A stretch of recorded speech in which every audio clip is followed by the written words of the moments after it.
Olá, caros alunos, como vocês estão? Tudo bem? Eu sou o professor João e eu estou aqui hoje para falar com vocês nessa palestra sobre o tema Tecnologia Assistiva, Inclusão, Ferramentas para Autonomia e Participação Social. Então, a nossa palestra vai acontecer em dois momentos. Primeiro, a gente vai trabalhar a teoria, onde nós vamos falar sobre os tipos de tecnologias, recursos, vamos passar aí pelas políticas de inclusão, né? Trazer também alguns casos, alguns cases de sucesso em relação aos recursos utilizados, e no segundo momento vamos falar com uma profissional que vai fazer uma entrevista, né, que eu farei uma entrevista com ela, onde ela vai trazer algumas considerações também importantes sobre o seu trabalho, sobre o uso dos recursos, ok? Mas antes de iniciar, vou falar um pouquinho da minha formação, mesmo que rapidamente para vocês me conhecerem, tá? Então eu sou o professor João, sou formado em pedagogia, né, graduado em pedagogia, tenho graduação também em análise e desenvolvimento de sistema, né, sou mestre em educação, estou fazendo pós-doutorado em educação com as minhas pesquisas todas voltadas para o uso de tecnologia na educação. Né? Fui professor de informática, sou professor formador, professor mediador de cursos aqui também da Unicesumar e também presto consultoria para a formação de professores na empresa REP, né? Uma empresa de tecnologia. Então vamos, para a gente começar, é importante a gente conceituar duas palavras importantes que vão nortear aí a nossa conversa de hoje, né? Que é a assistiva e a tecnologia. Então eu começo perguntando para vocês. Vocês sabem o que é tecnologia? Né? Quando nós falamos em tecnologia, o que vem à cabeça de vocês? Tenho certeza aí que vem aí o chat GPT, robôs, grandes maquinários, né? Todas essas tecnologias voltadas à educação 4.0, né? Vocês estão pensando isso, eu tenho certeza que vocês têm, veem isso brevemente na cabeça de vocês, mas não está errado, tá certo? Isso tudo é tecnologia. Mas será que é só isso a tecnologia? É só o que tem, o que nós temos hoje e daqui para frente? Vamos fazer então uma análise desse processo aí da tecnologia, tá? Então, antes da gente avançar e eu ampliar aí essa ideia de tecnologia, eu vou trazer aí uma consideração, né, do dicionário que ele traz o que é de fato a tecnologia. Então ele fala que é teoria ou análise organizada das técnicas, procedimentos, métodos, regras, âmbitos ou campos da ação humana. Veja bem então que é um procedimento e métodos. Tá? Vocês vão entender melhor a partir daqui, né? Numa segunda proposta que eu vou trazer para vocês, tá? E nessa próxima consideração, né? Segundo Chaves, ele vai mais além do que é a tecnologia. Então lá nós tínhamos métodos, né? Técnicas. Então vamos pensar um pouquinho além, vamos ampliar um pouquinho o nosso pensamento em relação à tecnologia. Então Chaves ele vai falar que a tecnologia é concebida de maneira ampla, como qualquer artefato, método ou técnica criada pelo homem para tornar o seu trabalho mais leve, sua locomoção e sua comunicação mais fáceis, ou simplesmente a sua vida mais agradável e divertida. A tecnologia, nesse sentido, não é algo novo, na verdade.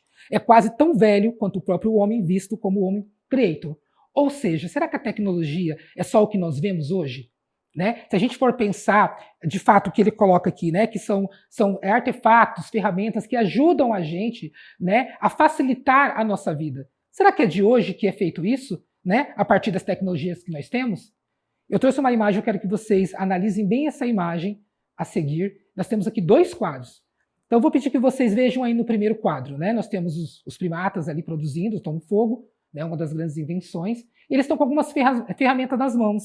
Né? E o que vocês conseguem observar? Que o que está em pé ele tem um machadinho na mão, né? E o que está mais próximo do fogo, ele está ali como se fosse uma faca, um instrumento. Possivelmente estão produzindo algo aí para fazer na sua alimentação. Né? No segundo quadro, na segunda imagem, eles estão criando ali, pode ser uma armadilha, ou pode ser também uma casa, uma cabana, enfim. Eu quero que vocês observem bem o que eles têm nas mãos deles. Né? Eles estão com alguns recursos na mão. Será que naquela época ele já estava construindo tecnologia? Se o recurso, como o Chaves trouxe, é algo para facilitar a nossa vida, será que aquilo que estava na mão deles era algum recurso tecnológico? Nós já tínhamos recursos tecnológicos naquela época. Então a ideia é fazer com que vocês refletem, né, para além das tecnologias presentes que nós temos hoje.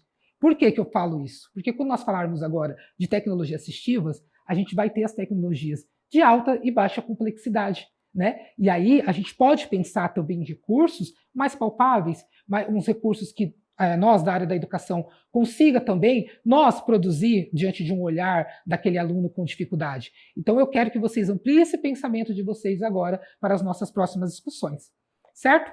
E agora, né, já conceituamos a palavra tecnologia, agora eu quero que vocês pensem o que é assistiva, né? Porque são as duas palavras agora que compõem o enredo da nossa conversa hoje, e eu quero que vocês pensem o que é assistiva, né?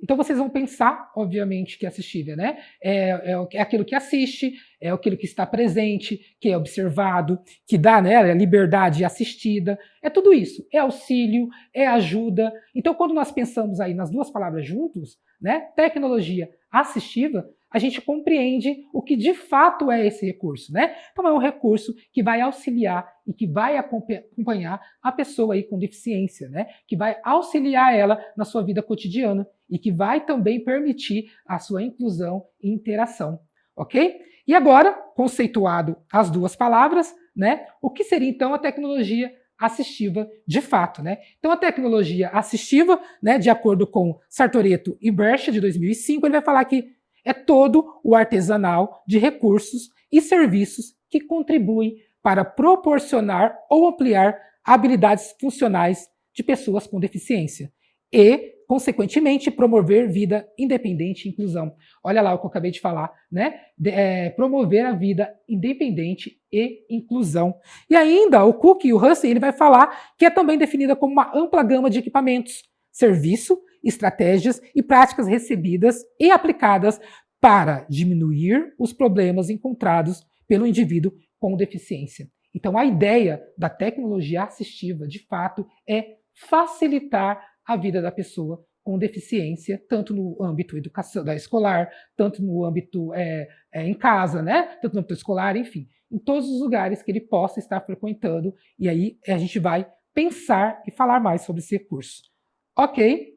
E aí a gente vai pensar aqui, quais esses tipos de recursos que pode ser utilizado? Como eu falei anteriormente, a gente tem os de baixa e alta complexidade. E o que vai definir o que é alta e baixa complexidade? É a maneira que ele é elaborado. Se ele exige muita técnica, se ele é muito específico, se ele usa muita tecnologia avançada, né? Se ele é um computador, enfim, é isso que vai definir o seu grau de complexidade, né? E aqui eu trago para vocês alguns exemplos de tecnologia assistiva de baixa complexidade, né? Então nós temos aqui uma lupa manual, ela é muito utilizada para ali aumentar as letras, né? A pessoa ali que tem deficiência de baixa visão, né? Mas consegue segurar normalmente esse objeto, ele consegue perpassar por textos e aumentar para fazer a leitura. Temos também uma prancha de comunicação, né? Essa prancha de comunicação ela é interessante porque, né? Ela consegue se comunicar por meio de imagem. De repente ele quer a pessoa com deficiência, né? Ela precisa se comunicar, não consegue falar, né? Ela precisa mostrar o que ela precisa por meio dessa prancha, ela consegue ir apontando e informando o que ela quer naquele momento, né? Se é ir ao banheiro, se é se alimentar, se é beber água. Então, por meio dessa prancha é possível fazer isso, né? O caderno adaptado também pode ser um caderno para além das fontes, né, maior, também tem uma página mais grossa, que ele consiga ali passar pelas páginas, movimentar.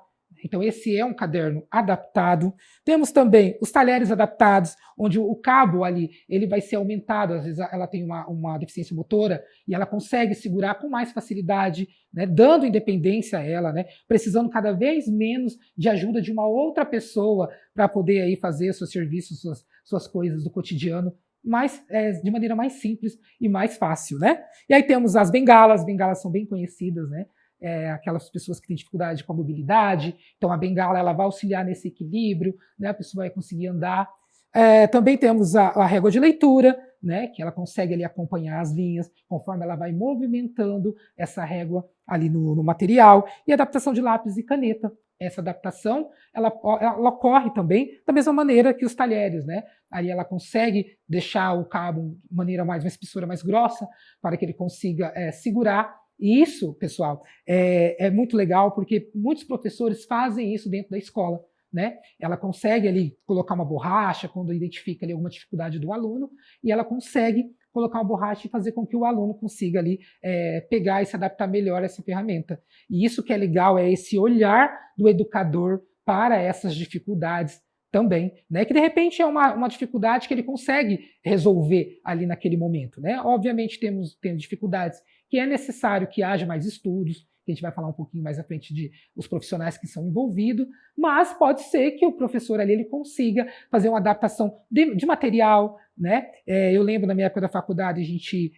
fazia muita atividade adaptada com velcro, sabe, para a pessoa com dificuldade motora conseguir colar, e enfim. E esse olhar quanto educador, que a gente que está aí dentro da educação, tem que ter para isso, né? Para as pessoas com deficiências que estão inseridas no ambiente escolar, ok? E aí nós temos também as tecnologias assistivas de alta complexidade, né?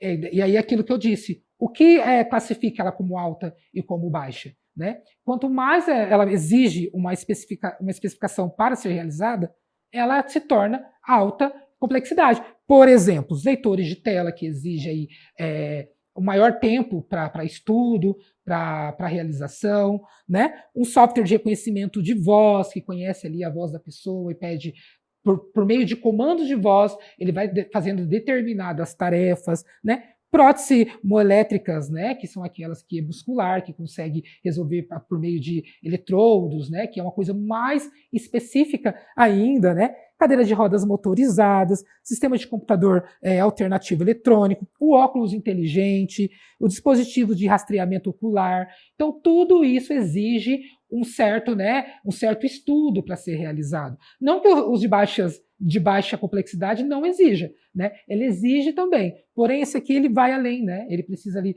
de repente, de computações, né? Computações, uma coisa mais complexas de ser realizada, por isso que ele é tecnologia de alta complexidade.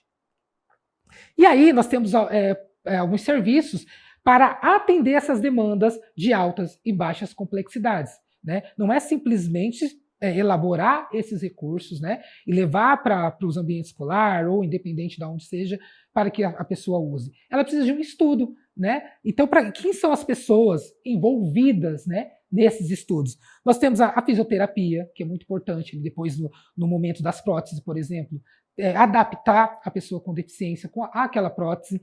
Temos também a terapia ocupacional, a fonoaudiologia, a educação, até destaquei aqui a educação, né, porque é a área nossa de discussão, né, a psicologia, enfermagem, a engenharia, olha como a engenharia é importante na hora de desenvolver esses protótipos, esses projetos, né, arquitetura, design, técnicos e profissionais de muitas outras especialidades. Olha só, gente, quantas pessoas envolvidas para pensar nessa questão de atendimento às pessoas com deficiência, né? Para tornar a sua mobilidade, né, cada vez mais fácil, mais independente, certo? E aí, nós temos um vídeo aqui, nós vamos falar um pouquinho, vamos mostrar uma situação de uma criança utilizando um dos aparelhos adaptados.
Vejam, pessoal, vejam bem, a adaptação que foi feita para essa criança, né, poder ali fazer a atividade, né, conseguir pegar as roelinhas ali e colar em cima do ímã, né? E depois essa roelinha foi feito o primeiro passo, né? Ela pegava e colocava ali em cima do ímã, e depois essas roelinhas foram colocadas em cima das cartinhas, e aí a criança conseguia pegar essas cartinhas e mover.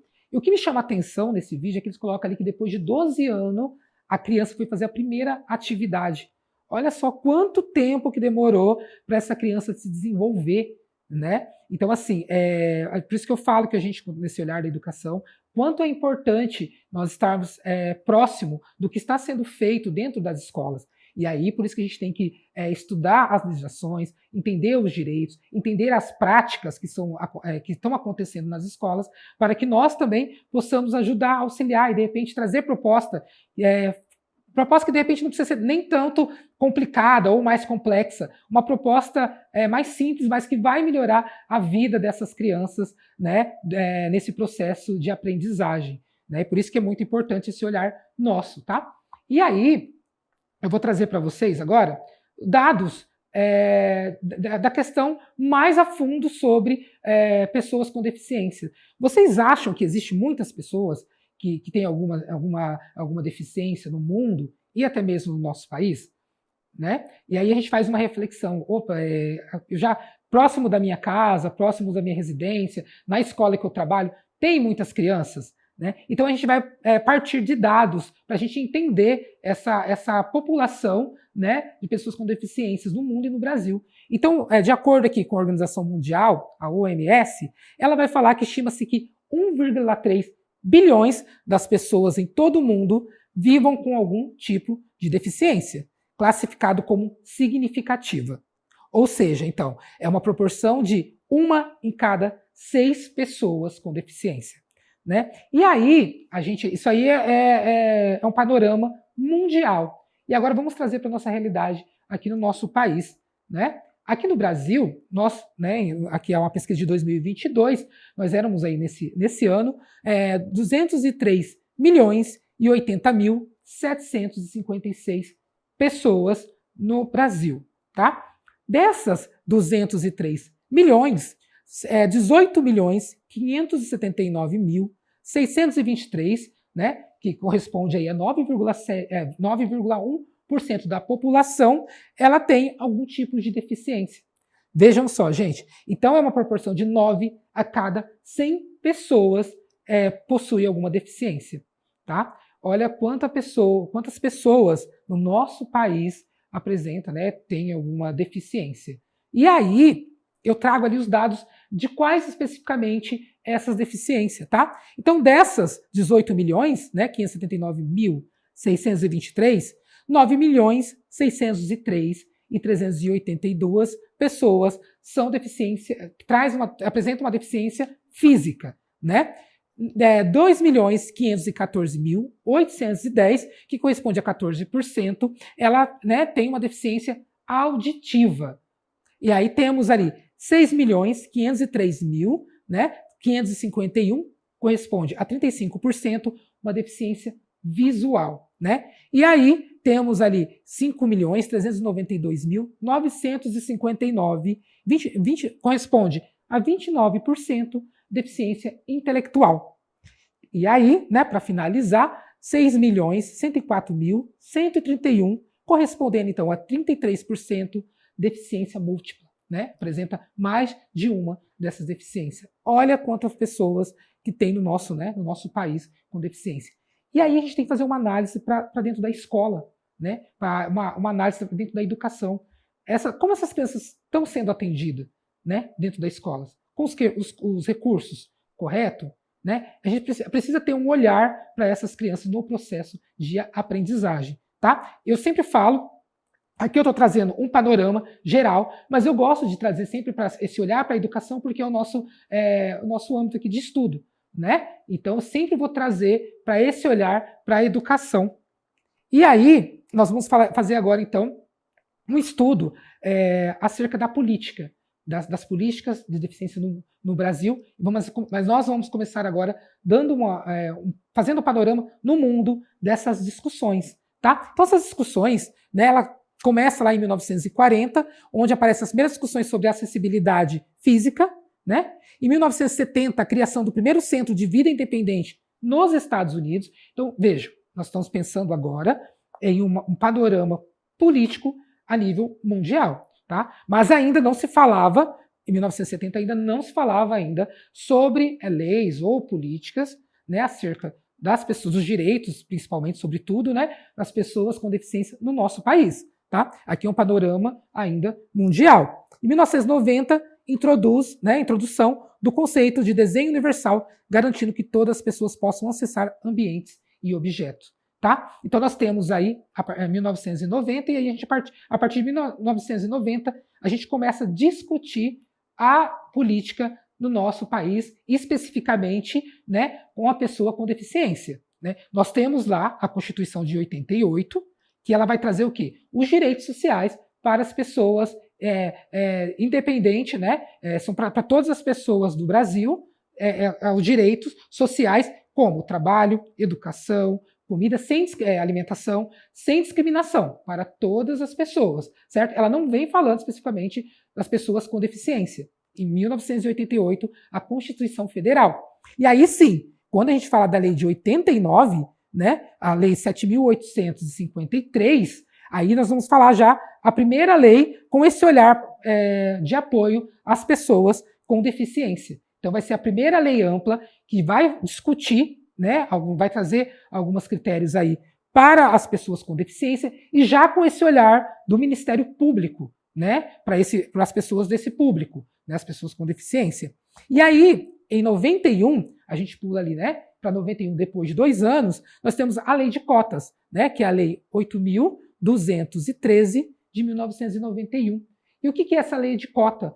Essa lei de cotas, ela vai dizer que empresas com mais de 100 funcionários, ela tem que reservar de 2 a 5% para as pessoas com deficiência ou reabilitado do INSS. Tá? Então aí a gente já tem um grande salto, já, né, um olhar mais amplo para essas pessoas, né, já a inserção delas no mercado de trabalho.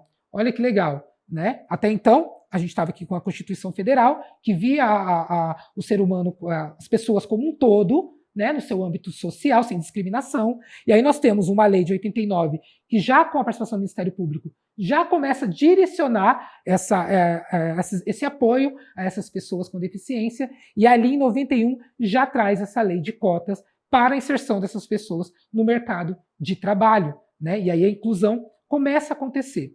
Eu falo assim que as políticas têm muito que andar, né? Ela ainda não é eficaz na sua totalidade, né? Porém, ela está andando a passos curtos, mas vai acontecendo, né? E aí nós temos, então, em 2000, a lei de acessibilidade, né?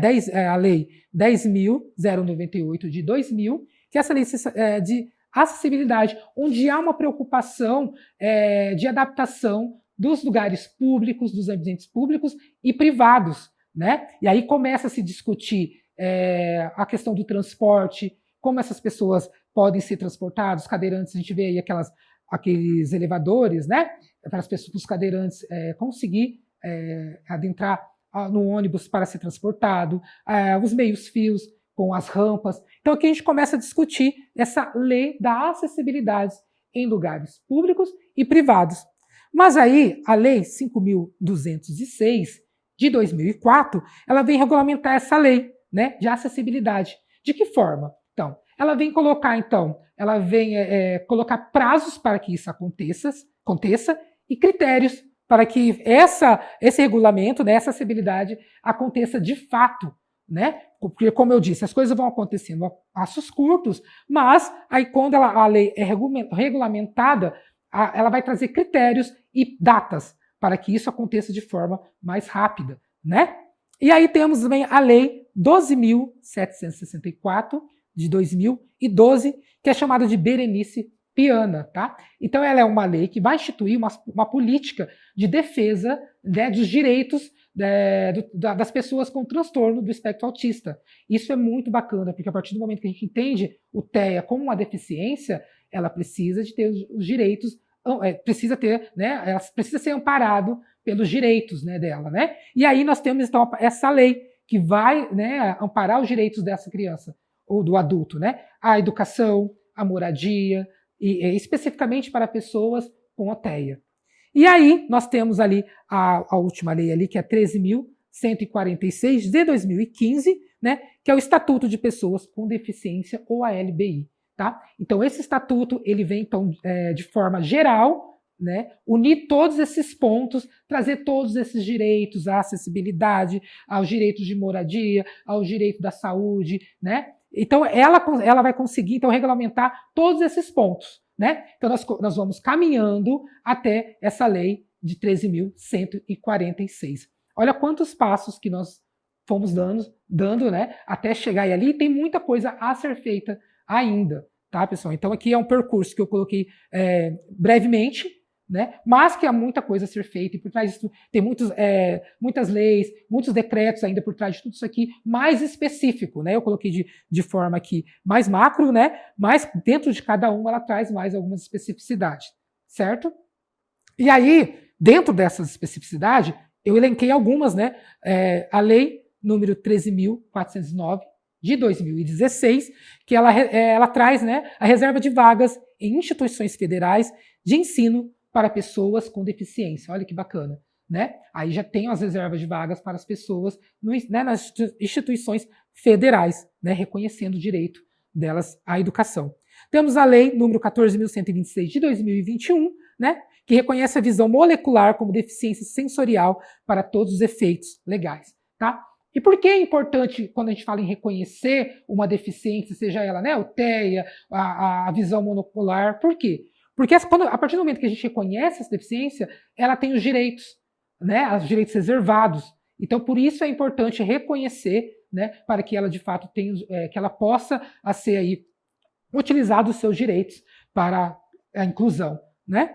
E aí nós temos a Lei 14.768 de 2023, que fortalece as políticas públicas de inclusão no mercado de trabalho, né? Então aí as pessoas de diferente deficiência, né, têm direito aí também a vagas nos setores aí privados para trabalhar e enfim, né? E aí, quando a gente traz aqui esse olhar para a parte de tecnologia, nós destacamos também, na última lei, que é a Lei 13.146, alguns pontos que estão relacionados, então, à tecnologia, né? Então, nós temos a importância do desenvolvimento e inovação de tecnologia de baixo custo para a inclusão de pessoas com deficiência, né? Então, é uma preocupação aí de desenvolver, né, uma tecnologia para ajudar essa pessoa no seu dia a dia, né, na sua inclusão, sobretudo na sua interação, porque quando a gente fala de inclusão, não é simplesmente, né, inserir a pessoa em um ambiente e deixar, né, esquecer dela, né, mas precisa proporcionar para ela momentos de interação, esses recursos para facilitar a vida das pessoas com deficiência, né? A inclusão é isso, né? Atender os direitos delas, né, perante a lei, não simplesmente inserir num ambiente, né, e não atender as necessidades dela, tá? E aí nós temos também o artigo, né, da mesma lei, 13.146, que é o artigo 77, que ele fala que é importante o acesso à tecnologia de baixo custo, né? Então as pessoas terem então acesso às tecnologias. E aí eu trago também agora um parâmetro mais educacional, né, que é a acessibilidade na educação. Como será que essas escolas estão preparadas? Será que essas escolas estão preparadas para receber as crianças com deficiência? Né? São todas as escolas? Algumas escolas? Como será que funciona isso? Né? E aí eu trouxe aqui um gráfico, né, que é de 2018, porém, né, já traz para a gente um parâmetro dessas escolas que atendem essas pessoas. Então nós temos aqui, né, um total de escolas brasileiras que possuem dependências acessíveis. Ou seja, de todas as escolas do nosso país, 31% dela consegue atender essas crianças, né, ou adultos com deficiência. Dessas escolas, 24% são as municipais. Então, de todas as nossas escolas, 24% das municipais conseguem atender, né, tem essas dependências acessíveis. Né? Das estaduais, todas as estaduais do nosso país, apenas 40,7%, ou seja, né, menos né, a municipal e a estadual atende menos de 50%, ou seja, menos da metade das escolas. E aí temos também das privadas, 44,7% das escolas privadas do Brasil também atendem as dependências acessíveis, e 63,8% das federais, das nossas escolas federais, atendem. Olha só como ainda essa margem é pequena. Nós não temos ali as municipais, estaduais, né, e as privadas não atendem, nem 50% das nossas escolas conseguem atender. E aí onde será esse problema? Né? A gente precisa compreender de onde que vem esse problema. Né? Será que é recursos? Será que é formação humana? E é o que nós vamos falar agora. Temos 3 dimensões para analisar, né, esse déficit aí de atendimento nas escolas. A primeira dimensão, então, é a infraestrutura. Será que as escolas estão, de fato, preparadas para receber as pessoas com deficiência? As escolas municipais, estaduais e privadas? Né? Então, a infraestrutura é muito importante nesse primeiro processo. Né? E aí eu trago, assim, na minha mente, de quando eu era criança na minha fase escolar, no fundamental, sobretudo, eu lembro que as crianças elas não eram inseridas em sala de aula. Havia uma sala de recurso, onde pessoas seriadas, pessoas adultas e crianças, estudavam juntos, e ali uma professora ela ia adaptando o ensino para as pessoas, né, as pessoas surdas, cegas, estavam todas com deficiência visual, todas juntas ali num ambiente só, cadeirante, e essa professora ela ia adaptando alguns materiais para ajudar no processo de aprendizado dessas crianças. Olha só como que era. A gente evoluiu bastante? Nós evoluímos bastante, mas ainda os dados mostram que a gente ainda não contempla de fato, né, essa necessidade. E aí também outro ponto importante é a formação humana. Para além da infraestrutura, os professores também, eles estão preparados, né, para trabalhar com essas crianças, né, ou o adulto, quando a gente pensa aí numa educação adulta, uma EJA, por exemplo, eles estão preparados para atender essas crianças com a deficiência? Né? É uma análise que nós devemos fazer, sobretudo nos nossos cursos de graduação, né, para preparar esses profissionais. E também os recursos pedagógicos. Tem os recursos necessários dentro das escolas?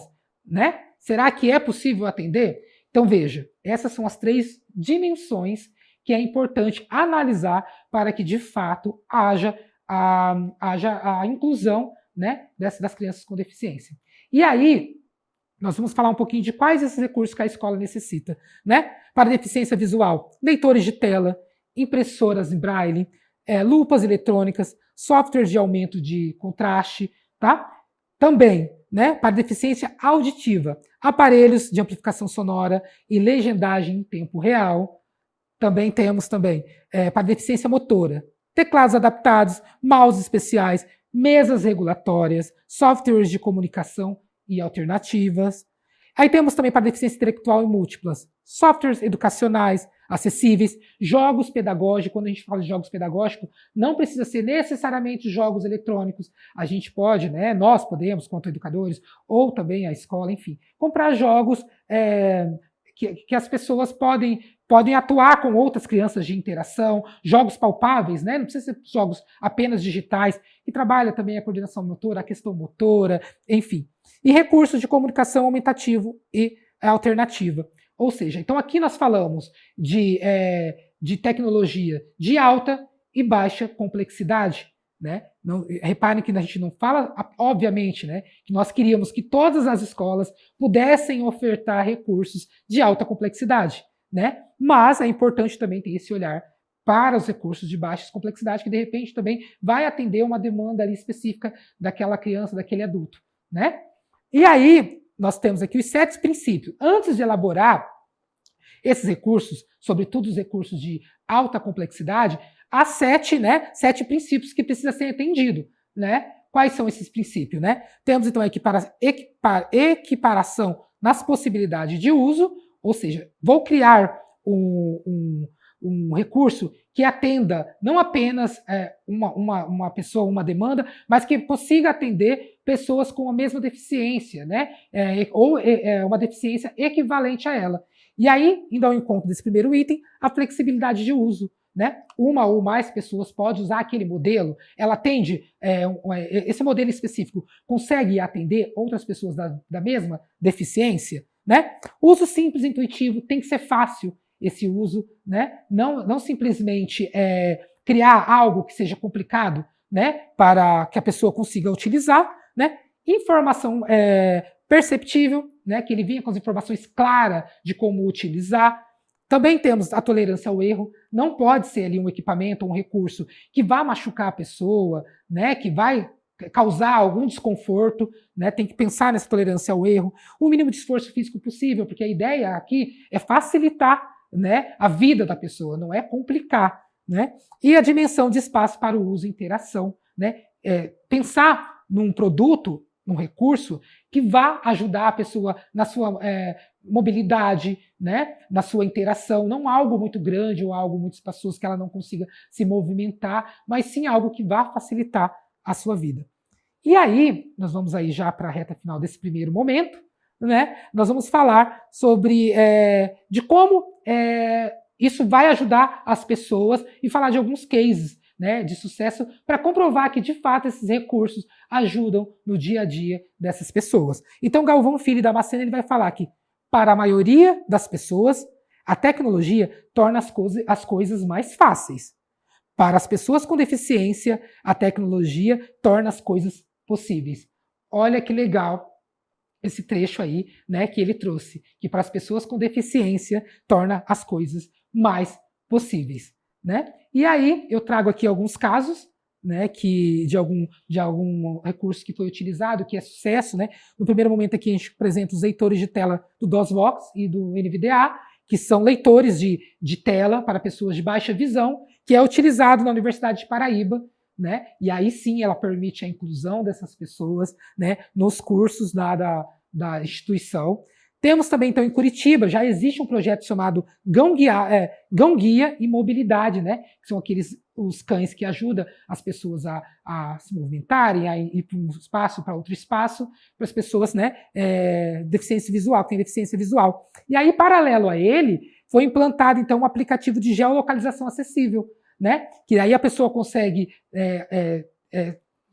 mostrar onde ela está em tempo real, né, com essa geolocalização. E aí eu trago como um exemplo, acho que um exemplo muito importante, inclusive, é o Stephen Hawking, que foi um cientista que durante ali, né, foi se debilitando devido à sua saúde, né, que ele ficou doente, ele conseguiu, então, criar maneiras de se comunicar por meio de recursos de tecnologia assistiva. E quanto mais a sua doença ia avançando, ele ia desenvolvendo, então, melhor esse recurso, né? E aqui a gente fala, obviamente, de um recurso mais de alta complexidade. Ok? Então, pessoal, eu espero que vocês, então, tenham gostado desse primeiro momento. E aí, agora, eu aguardo vocês para o próximo momento, onde a gente vai discutir uma profissional da área. Ok? Um abraço a todos vocês.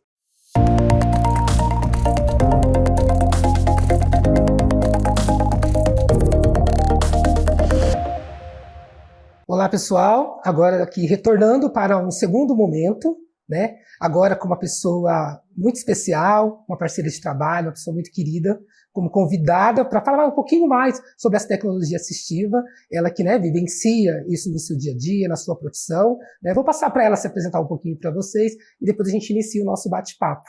Boa tarde, professora. Olá, tudo bem?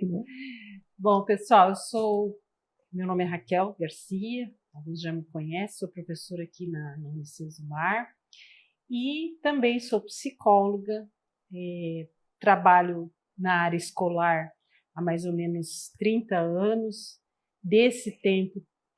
esse tempo todo em escolas especializadas, no atendimento a pessoas com deficiência, tanto intelectual, neuromotora, física, e estou aqui para contribuir com vocês a respeito desse tema que é tão importante, né, professor, no trabalho diário do psicopedagogo, e vamos contribuir aí. É isso aí, professor. Então, no primeiro momento, nós falamos um pouquinho, né, da questão da política, falamos o que é a tecnologia assistiva, e agora a gente quer entender um pouquinho mais como é isso dentro da prática, né? Então, professor, eu começo aqui, vamos falar um pouquinho aí dos tipos de barreiras, né, existentes. Então, nós temos a urbanística, né, a urbanística ali que vem relacionado aos espaços urbanos, calçadas, né, adaptadas, né, a rampa, né, que dificulta a mobilidade das pessoas, dos cadeirantes. A arquitetônica, né, que é um momento ali, muitas vezes o espaço não está adequado, até desde um balcão, né, que ele não consegue alcançar para conversar com uma atendente, um banheiro, né, que não está adaptado. Temos também nos transportes, onde nós vemos aí que os ônibus têm que ter aquela plataforma, né, para que eles possam ali subir e se mover. Nas comunicações, na informação, como se comunicar, né, para as pessoas. É importante também entender, né, como fazer essa comunicação. Atitudinais, né, como o professor tem que se referir, conversar com essa pessoa, as atitudes, né, que tem que ter com essas pessoas. Eu acho que de todas as barreiras, né, a questão da acessibilidade, essa é a mais importante, né, e assim, aqui, convivendo, né, com pessoas com deficiência, né, no nosso dia a dia, é uma das que mais pesa, né? Como que as pessoas se dirigem, né, se comunicam, vê a pessoa com deficiência, né? Isso é importante, né?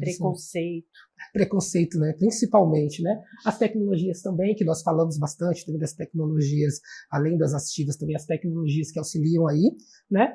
E aí, aqui nós temos alguns exemplos, né, professora, ali como nós falamos, o banheiro, né, adaptado, né, para o cadeirante, para as pessoas com mobilidade, né, o ônibus, né, ainda tem muitos ônibus que não tem, né, na nossa cidade a gente consegue... E a gente, às vezes como a gente trabalha o tempo todo e a gente convive, presta muita atenção, né, e eu percebo muitas vezes que tem os ônibus urbanos hoje, né, pelo menos aqui em Maringá, a gente tem isso de uma forma diferente. Talvez nas outras cidades não tenham, né? Mas aqui em Maringá a gente tem uma facilidade nessa questão do transporte coletivo. Mas eu vejo assim muito no transporte intermunicípios, interestados, por exemplo, para viagens mais longas, que eu vejo que tem o símbolo de acessibilidade para a pessoa com deficiência, mas você não vê a adaptação do ônibus, sabe? Muitas vezes eles relatam para a gente que foi fazer uma viagem, daí o motorista pegou no colo e levou até o assento. Eu já vivenciei essa situação. De pegar a cadeira, guardar dentro do bagageiro e carregar a pessoa até a poltrona. Agora, você imagine como que é isso para a pessoa, né, professor? Eu acho assim, a questão de não... sabe, o outro não sabe, o outro pegar no seu corpo, né? Você não conhece a outra pessoa te pegar, né? Muitas vezes a pessoa, se é uma deficiência neuromotora, às vezes a pessoa tem, além da questão de não caminhar, ela tem outros, às vezes tem reflexos, né? Que às vezes bate na porta, se machuca. Então, assim, ainda é um desafio. Não é uma situação confortável, né? Não. E essa questão, assim, do piso tátil, né? Que a gente, hoje, a gente vê muito nas calçadas, é uma exigência, né? A gente sabe que a legislação, ela vem trazendo toda essa questão importante, né? Daqui para frente, tudo que se constrói tem que estar, né, regulamentado de acordo com as normas, mas às vezes